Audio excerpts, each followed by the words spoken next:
Hey, what's up everybody? Welcome back to the channel. So this is going to be my Spider-Man Far From Home spoiler review. So if you have not seen the movie, stop watching because this is a spoiler warning. This is going to be having spoilers, okay?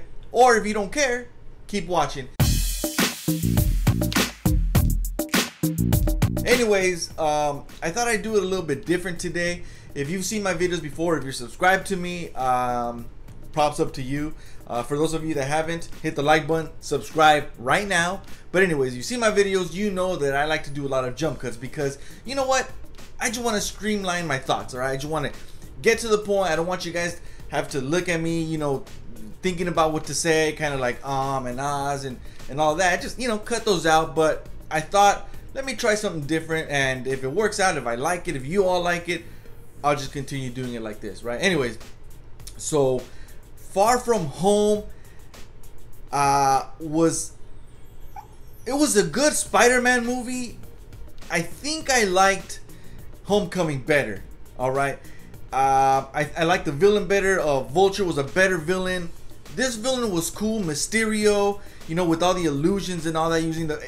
I thought it was amazingly intelligent the way they did it, the way they went back all the way to the original Iron Man and used, you know, that disgruntled employee kind of a thing, right? That they kind of used. That they did use with Vulture, right? And they did that with that one scientist in the original Iron Man, where Obadiah Stane is yelling at him like, you know, can't you give me a damn arc reactor?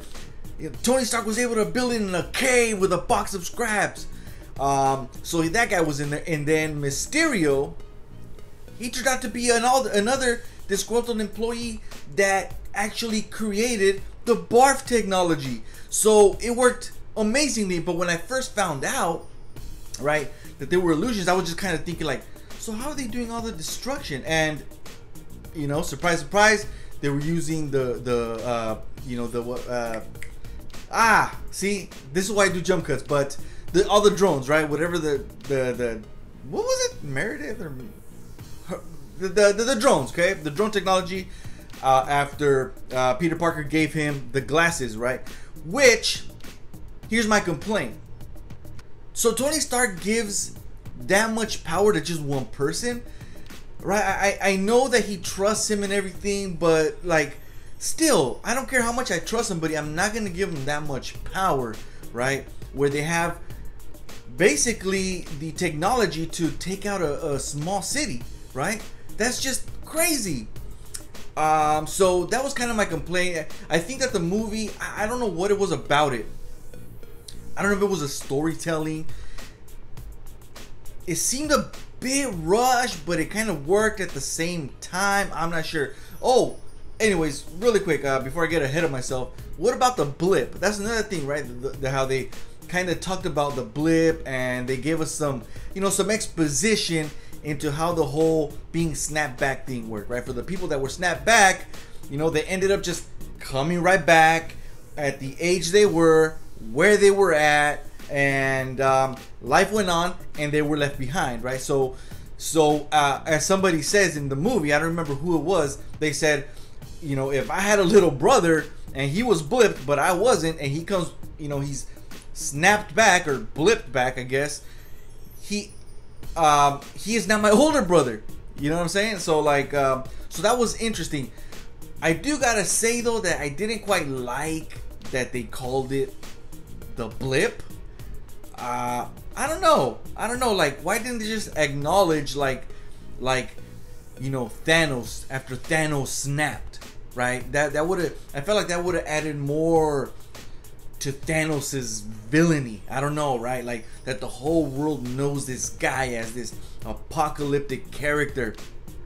Like, even to the extent where you can now say, as society, as civilization, as the world moves on, right? There was a point before Thanos and now after Thanos, right? So like, you know, yeah, what year are we in now? We are now in the year 200 BT, right? Before Thanos or after Thanos, right? We are now in the year 200 AT after Thanos, right? Or after the snap, something like that, right? Where it's a huge thing, man. Like half of all humans, living things were snapped away. Anyways, I'm getting too much into this. Let's go back to Spider-Man. So the action in the movie was amazing, man. It reminded me of Into the Spider-Verse, which I think that this movie took a shot at the DCEU, or maybe not the DCEU, but like DC. I know that Marvel also has the concept of the multiverse, right? But DC, especially in the shows, has gotten a bit carried away, especially with the Flash, with using, you know, Earth 2, Earth 3, and all these different Earths, all these different versions of these characters, and all of that. When Jake Gyllenhaal's character Mysterio said that he was from a different Earth, right? Which I kind of remember that in one of the trailers, I think, how Fury was saying that he was actually from another Earth. That when Thanos snapped, it tore the fabric of time and kind of let dimensions cross through. And then, anyways, it all ended up not being true. Kind of like saying, like, we're not gonna go with all that silly shit, right? You know, I've heard of some people say, like, they do wish they kind of could see all the Spider-Mans together. Look, that was cool for Into the Spider-Verse animation. MCU, I think that'd be a little too much.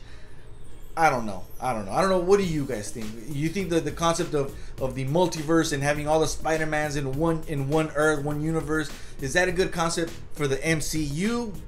I don't know. What do you guys think? Let me know down in the comments. But so moving on, what else? I think that they kind of, you know, and right now I'm talking about mostly my complaints, right? You know, the whole idea of Peter Parker, you know, trying to get with MJ, and then that one other dude, I forgot his name, you know, taking that picture. I didn't really care about all that. Also another thing, another complaint that I have is this movie had way too many jokes that didn't land. They did not land.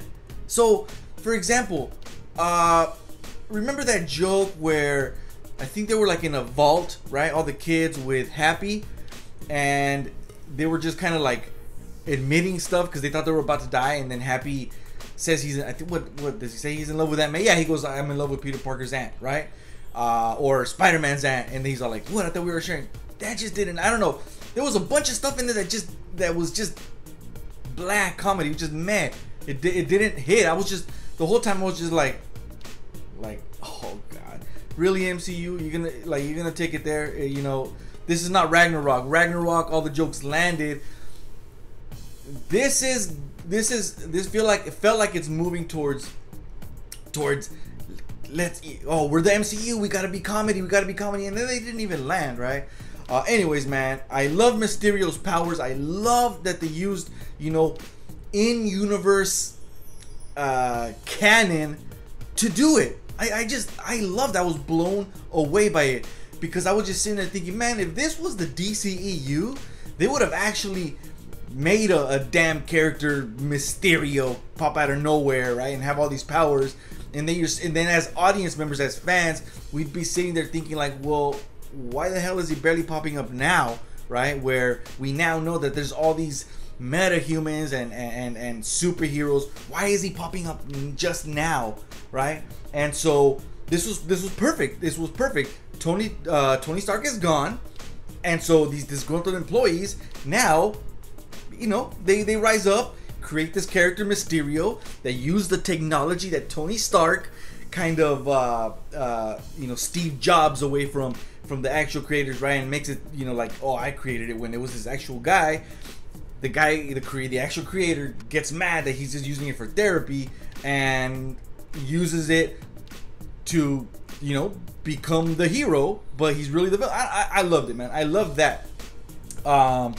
Another thing that I didn't like, going back to that, was, Peter, you just met this dude, you thought he was a cool person, and then you're gonna give him the glasses? What? Like, I just kind of thought, like, no person in their right mind is gonna give somebody off the bat, I think I should just talk about this, but I want to go into a little bit, right? Why the fuck did he give this dude the glasses, man? Like, just like that, right? So, I don't know, man.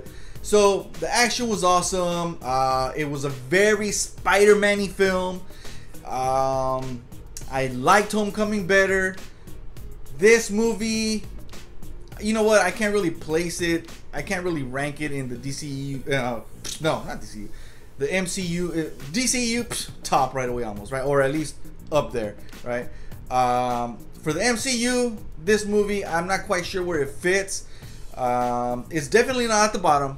Okay, I'm thinking it's somewhere around the high middle range. You know, I'm gonna have to think about this and make another video. But overall, man, you know what? Look, I enjoyed the movie. I enjoyed it. I was actually expecting a lot more from it. I love the villain. I love the action, man. It's just action that I would have never thought I would have seen in a live action film, right? Which of course was probably CGI, right? But just when Mysterio is just, I don't know, nightmaring Spider-Man, right? It's because it felt like a nightmare. It felt like a nightmare. Spider-Man did not know where he was, man. That'd be a damn nightmare if that was. I just was thinking, man, if that was me, I would have no idea what to do, man. I'd just be like, game over, just kill me now, right? But yeah, man, I liked it. So, okay, let's talk about the end credit scenes, man. Wow, J. Jonah Jameson, J.K. Simmons is playing him again. I didn't really like the bald look. I just wish they kind of went back to the same look that he had in the Sam Raimi Spider-Mans. But yeah, man, that was a pleasant surprise. That was cool.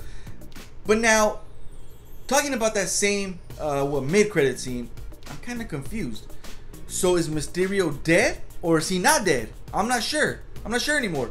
Did he die but send a contingency plan to kind of oust Peter Parker, maybe through one of his minions, right? Or was his death an illusion? Was his death an illusion? And he's still alive? I'm not sure. I don't know. Is he dead? Somebody please tell me. And down in the comments. So I really love that one, right? And then at the very end, man, I guess I have another. I loved it. We find out that Maria Hill and Nick Fury are Skrulls. It's Talos and I don't know, his homie. Wow, that's awesome. And then we get the real Nick Fury in space, in a spaceship, in a Skrull spaceship. Damn, a Skrull spaceship. Oh, damn. So now I'm left wondering again. I don't know. What Nick Fury are we talking about here? That's a Skrull. Is it Nick Fury? Is it Nick Fury after the snap? Since the first Avengers? At what point did he switch? After Winter Soldier? That he pretended he died and then maybe a Skrull took over? What's going on? I'm not sure. But this definitely has some major implications for the future of the MCU for the next phase, which is phase 4, I believe, right? So I'm blown away. I'm absolutely looking forward to what they're gonna do now with the whole Skrull. I don't know. I mean, is it gonna be a Skrull invasion? Because these Skrulls are good guys. So I don't know. I don't know how they're gonna top Thanos, man. Like I've said before, Thanos, amazing villain, man. My top 3 villains, my top 3 movie villains of all time are Darth Vader, the Joker, and Thanos, and not in that order, right? I don't know, man. This is like those 3 villains. I'm not. They could all be number 1. I don't know. I gotta really think about it, but probably because Thanos is so fresh in our minds. I'm giving him a lot of weight where he might be number 1 for me right now, but maybe down the line, it might be Darth Vader or the Joker. I don't know. But anyways, guys, hey man, that's my review for Spider-Man Homecoming. Spider-Man Far From Home. Hope you enjoyed it. Hey, if you enjoyed the video, if you did enjoy the video, I just messed it up. I'm not gonna edit that out, man. I'm not editing it. So let me start over. If you enjoyed my video, hit the like button right now. Hit the like button, dudes. Hit it. Okay. You want me to give it a grade? You want me to give Spider-Man a grade? I don't know. I can't really grade it, man. I just enjoyed it. I had issues with it. It was cool. It blew me away at the same time. I don't know. Look, I'll give it a B. Okay, I'll give it a B. Give me a like. Give me a like. Subscribe. Most importantly, subscribe. And actually, more important than that, so it's not most importantly. Now, most importantly, check out more of my videos, and then like those, and yeah, check out more of my videos, man. Peace out. Peace out.